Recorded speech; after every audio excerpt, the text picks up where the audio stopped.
बंगाल का चुनाव था, वहां पर भी दीदी का सुपड़ा साफ।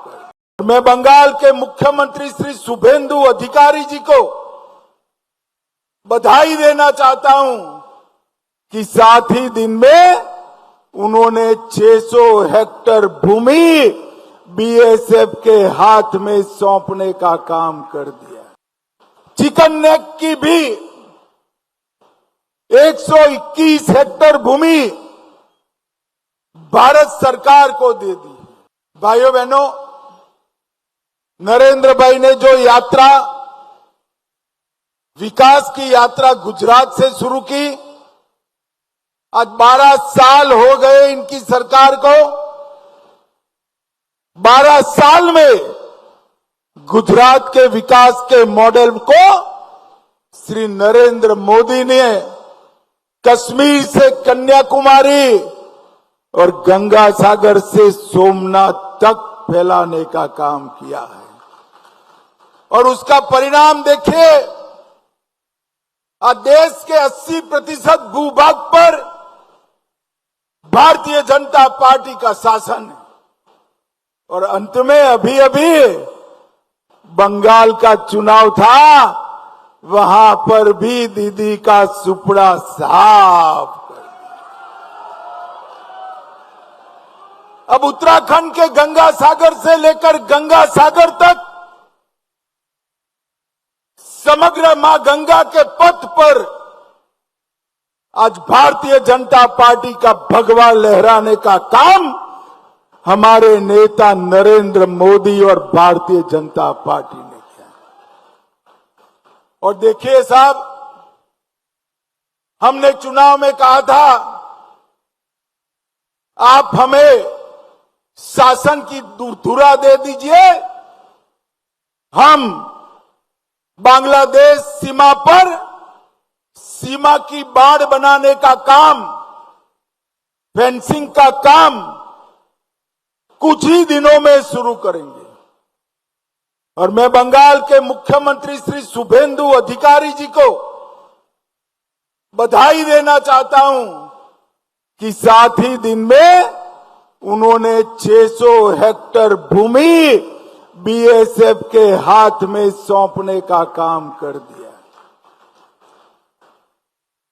चिकन नेक की भी 121 हेक्टेयर भूमि भारत सरकार को दे दी।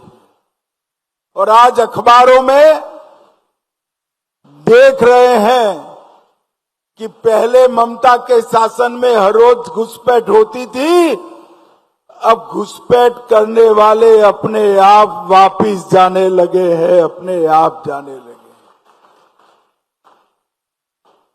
शुभेंदु जी ने, भाजपा बंगाल सरकार ने डिटेंशन सेंटर बनाए हैं, मगर हम सब लोग चाहते हैं कि जो घुसपैठ कर अवैध तरीके से आए हैं, वो अपने आप जहां से आए हैं वहां वापिस चले जाए। अगर वो अपने आप चले जाते हैं तो बंगाल सरकार भी उन पर कोई केस नहीं करेगी, जाने के लिए उनकी सहायता भी करेगी। और मैं आशा रखता हूं कि जब अभियान चले पहचान का, उसके पहले ही ढेर सारे लोग अपने आप चले जाएंगे। हमारी सरकार का संकल्प है देश भर से एक एक घुसपैठिए को चुन चुन कर देश के बाहर निकालना, ये हमारी सरकार का संकल्प है। और इसके लिए नरेंद्र मोदी जी ने एक डेमोग्राफी चेंज कमिटी बनाने का निर्णय किया है। ये हाई पावर कमिटी